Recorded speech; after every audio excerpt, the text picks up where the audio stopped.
La verdad que me da mucho gusto estar aquí, compartir el presidium con compañeras y compañeros aliados en los temas de mujeres, ver tantas caras conocidas que están todos los días en la lucha por el reconocimiento de los derechos de las mujeres, pero sobre todo por la aplicación de las leyes que ya hemos logrado en los congresos nacionales y en los congresos estatales. Yo creo que el problema grave, y eso lo constaté hace un año, tuve la oportunidad de estar en la comisión que va a la ONU, con Lorena, que encabeza esta misión en la ONU para revisar los avances y decir que México tiene un alto estándar en sus leyes.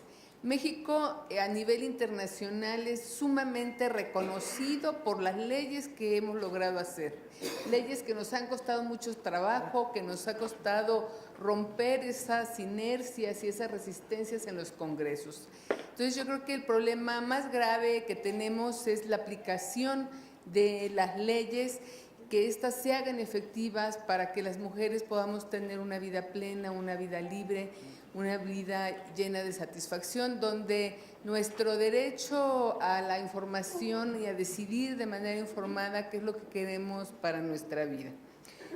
Yo voy a leer un texto, pero quiero hacer un paréntesis diciendo que la armonización legislativa, sabemos de qué se trata. Aquí tenemos compañeras que estuvimos en la 60 legislatura y que hicimos un gran esfuerzo de armonización legislativa, pero se requiere que las legisladoras tengamos claridad de qué es lo que queremos hacer a favor de las mujeres.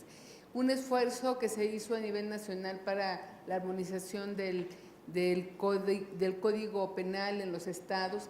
Prácticamente lo que hicimos fue de manera muy respetuosa proponerles a las congresistas y a los congresistas locales redacciones que pudieran retomar y adecuar a sus necesidades. Ese fue un esfuerzo muy importante y sabemos de lo que se trata, pero se requiere que quienes estamos en el Congreso tengamos ese compromiso con las mujeres. Hoy tenemos en la Cámara de Diputados la bancada más grande de mujeres, y quiero decirlo aquí en este Congreso del Senado, en el Senado, que pues en la revisión que se haga, el análisis de esta legislatura va a dejar mucho que desear. Debemos mucho, porque es una legislatura que en realidad no hizo nada trascendente. No logramos meter la norma 064 a la Ley General de Acceso de las Mujeres a una vida libre de violencia, porque se paró esa iniciativa, no se dejó avanzar.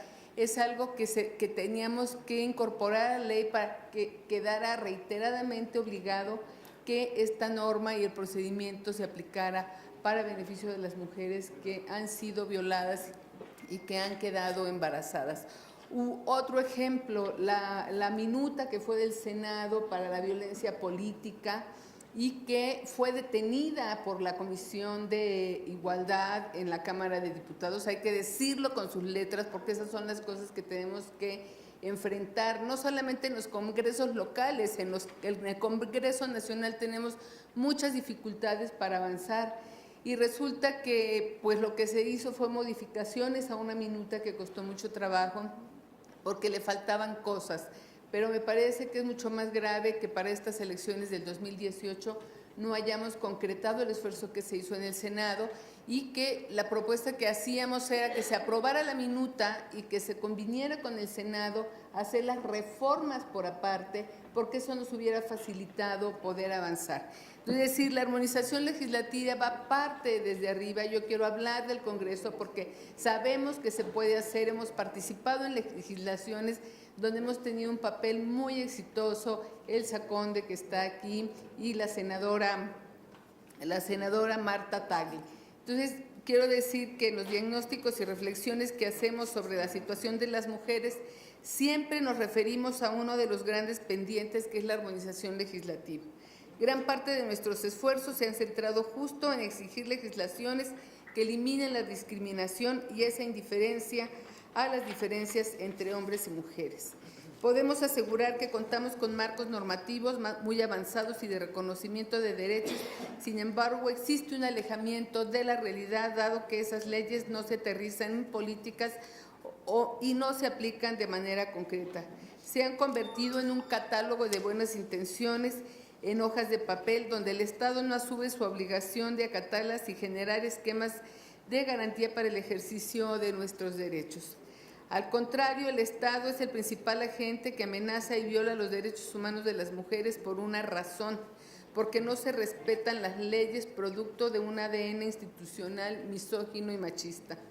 Hoy reflexiono en algo muy puntual. Si bien necesitamos avanzar en el proceso de armonización, el marco legal a nivel nacional y sobre todo en las entidades federativas, creo que debemos enfocar la atención en otro tipo de armonización, una armonización del comportamiento de las personas. La parte cultural es algo fundamental y en esta armonización del comportamiento de la sociedad y de los gobiernos con el respeto de nuestros derechos.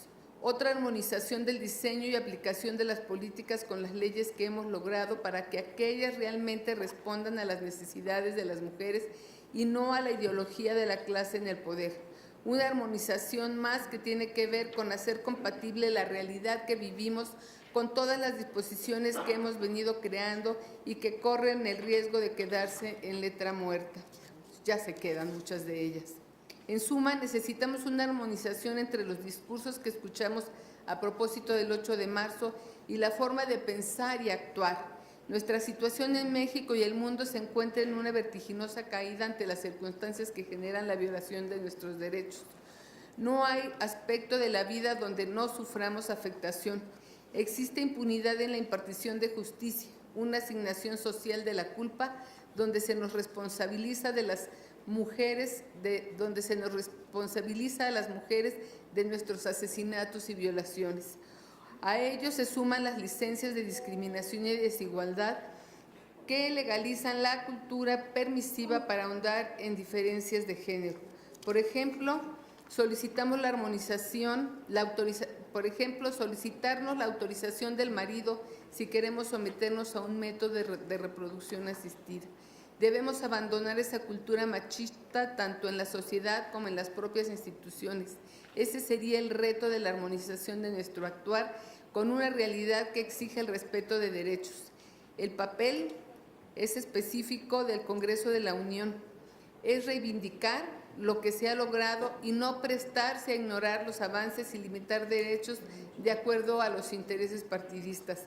Yo aquí quisiera decir que una de mis tesis es que las derechas conservadoras han sido sumamente inteligentes y hoy tienen en todas las fracciones parlamentarias, en todos los partidos, su ala derecha, su ala conservadora, que a veces no nos deja salir. Y esto es importante tenerlo claro, porque antes decíamos tal partido es de derecha, pero hoy ha permeado una derecha que con una fuerza en todas las fracciones parlamentarias, en nuestra propia sociedad, y eso es algo muy riesgoso que tenemos que ponerlo en la mesa para que podamos hacer estrategias que nos permitan avanzar.